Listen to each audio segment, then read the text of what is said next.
Welcome to the Depth Dive. Today we're jumping into the Ottoman Empire, specifically looking at the power dynamics, the intellectual life within the state. It's a fascinating area. We'll be focusing on some key groups, understanding their roles, their perspectives. Exactly. And we've got some great sources, scholarly articles on the learned hierarchy, the Ilmiyye. Right, and also looking at intellectuals across different traditions, Ottoman and Volga-Ural, plus a study on pious endowments, the wax. These sources give us a good window into the bureaucracy, the diplomacy, and really the mindset of the intellectual elite. Yeah. So our mission today really is to unpack what these Ottoman officials actually did, the bureaucrats, the diplomats.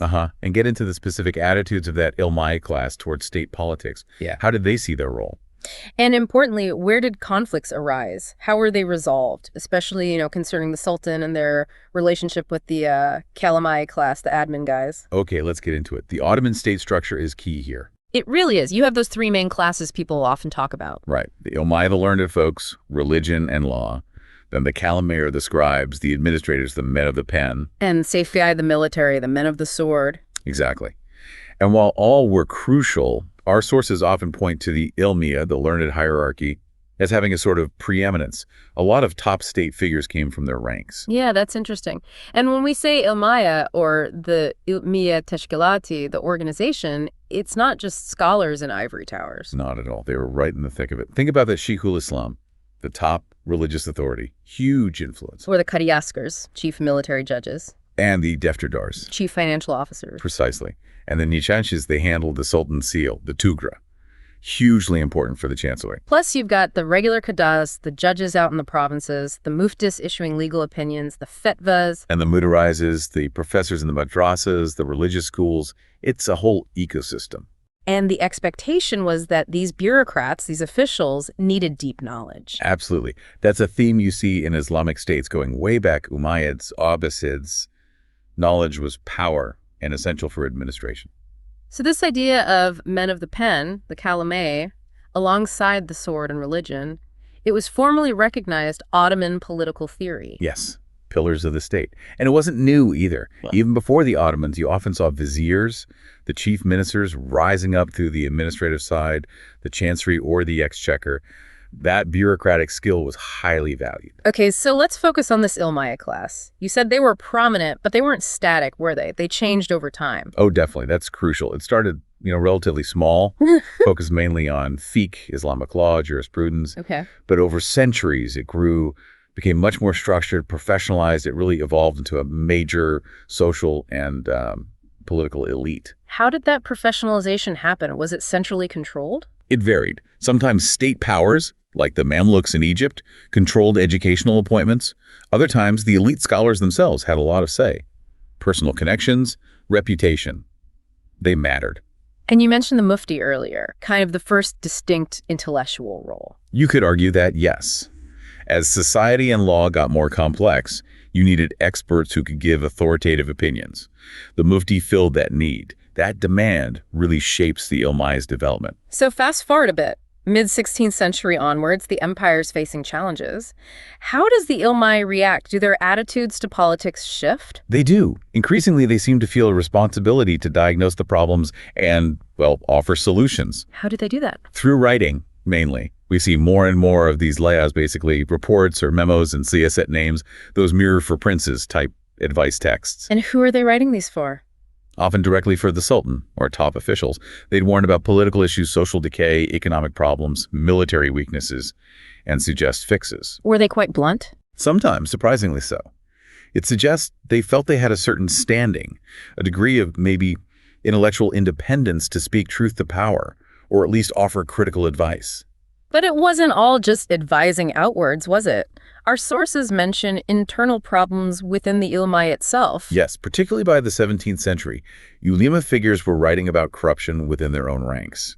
It's quite striking. What signs of corruption? A whole range, sadly. Bribery was a big one. Nepotism, appointing unqualified people because of connections. Chasing fame and luxury, greed. So classic pitfalls of power, maybe. Seems like it. Plus economic hardship for the lower ranks, a perceived decline in moral and scientific standards, problems in the madrasas. It wasn't pretty. And these issues weren't new in the 17th century. They'd been bubbling up since the 16th. And was there an internal hierarchy that played into this? You mentioned lower ranks. Absolutely. There was a definite split. The top ulema, often benefiting from birth, family ties, patronage, tended to side with the sultan and the administration. Against who? Against, say, Midri students, or lower-level ulema, who often felt squeezed out, maybe couldn't get jobs, and saw the inequity.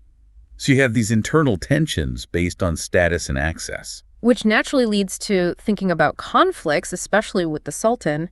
How powerful could the Ilmiyye be? Potentially very powerful, especially the Shaykhul Islam. A fetwa, that formal legal opinion, could be weaponized. How so? Well, a fetwa declaring a sultan was acting against Islamic law could be devastating for his legitimacy. It could, and sometimes did, provide the justification for deposing a sultan. Same goes for grand viziers. So high stakes. Are there examples of this playing out? Definitely.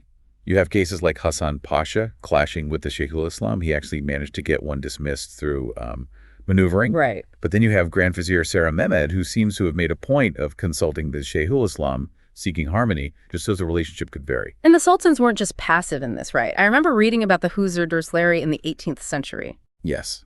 That's a great example. Sultans like Mustafa III holding these classes on Quranic commentary in their presence. It was a way to project an image, wasn't it? How do you mean? Projecting themselves as, like, scholar masters deeply engaged with religious learning. It bolstered their piety, maybe subtly influenced the religious discourse, and strengthened their connection to the Ilmiyye. But that connection could snap dramatically. The case of Shaykhul Islam Feyzullah Effendi comes to mind. A cautionary tale, absolutely. Late 17th, early 18th century. He tried to build this huge political household, basically packing top jobs with his relatives. Nepotism on a grand scale. Exactly, and it backfired spectacularly.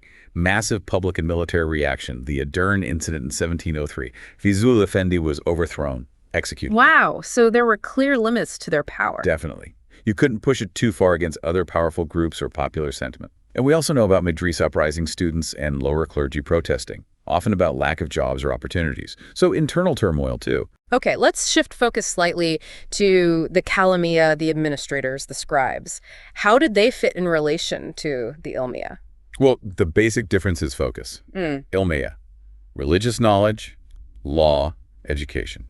Kalemiyye, state administration, keeping records, diplomacy, the practical running of the state machine. But both essential. Absolutely essential. The Kalemiyye might not have always had the same, maybe, social prestige as the top ulema, but the empire simply couldn't function without them. They were a core pillar. Did they also need extensive knowledge? Yes, just like the Ilmiyye, they were expected to be knowledgeable, literate, skilled in specific administrative arts. Encyclopedic knowledge was valued, and like the Ilmiyye, their roles likely evolved, specialized over time, finance, foreign correspondence, etc. So where did they interact? Where might there have been friction or cooperation between Ilmiyye and Kalemiyye? Well, they were both involved in governing, just from different angles, so plenty of interaction points. For example? Think about high-level appointments. We mentioned Defterdar's finance and Nishanchiya's chancellery, sometimes coming from the Ilmiyye. That's a direct overlap at the top. Okay. But you can also imagine tensions.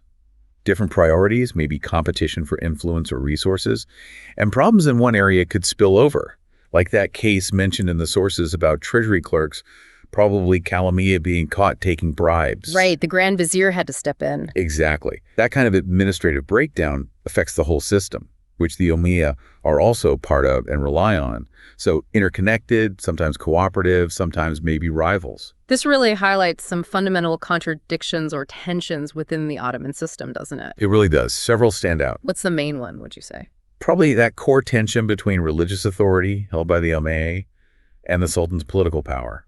The Sultan needed the Ilmiyye for legitimacy. But the Ilmiyye could also challenge him using the very basis of that legitimacy, Islamic law. It's a delicate balancing act. And another contradiction you mentioned earlier was within the Ilmiyye itself. Yes, their deep involvement in worldly state affairs. It gave them influence, sure, But it also opened the door to corruption, ambition, potentially distracting from their primary religious and scholarly roles. The 17th century critiques point right at that. Plus the internal divisions. Right. The conflict between the privileged elite ulema and the lower ranks, the students struggling for jobs, that competition was built into the system. And finally, this tension between ideals and reality. Exactly. The ideal, pushed by some reformers, was meritocracy, appoint the best scholars, maybe promote qadiyas from the ranks of proven madrasa professors. But the reality? The reality was often about who you knew. Birth, family ties, patronage. Those things frequently trumped merit in appointments, another built-in conflict. This has been incredibly illuminating. A real deep dive into, well, the engine room of Ottoman power and thought, just to sum up briefly. We've seen the structure, the key roles of the Ilmiyye and Kalemiyye in running the state. Explored the Ilmiyye's worldview, how they engaged with politics, advised, sometimes criticized. Looked at the conflicts with the Sultan within their own ranks and how things like fetvas or even uprisings played out. And sketched out their relationship with the administrative Kalemiyye class. Yeah. So maybe a final thought to leave you, the listener, with, considering this complex dance of power in the Ottoman Empire. How did this intellectual and religious elite, the Ilmiyye, manage to both uphold the state and potentially act as a check on its power? It's a fundamental question. And maybe think about parallels today. How do experts, intellectuals, or even religious bodies interact with state power now? What are the ethical lines? It really makes you consider how different kinds of authority, political, religious, intellectual, rub up against each other and shape how societies work. Something to definitely ponder.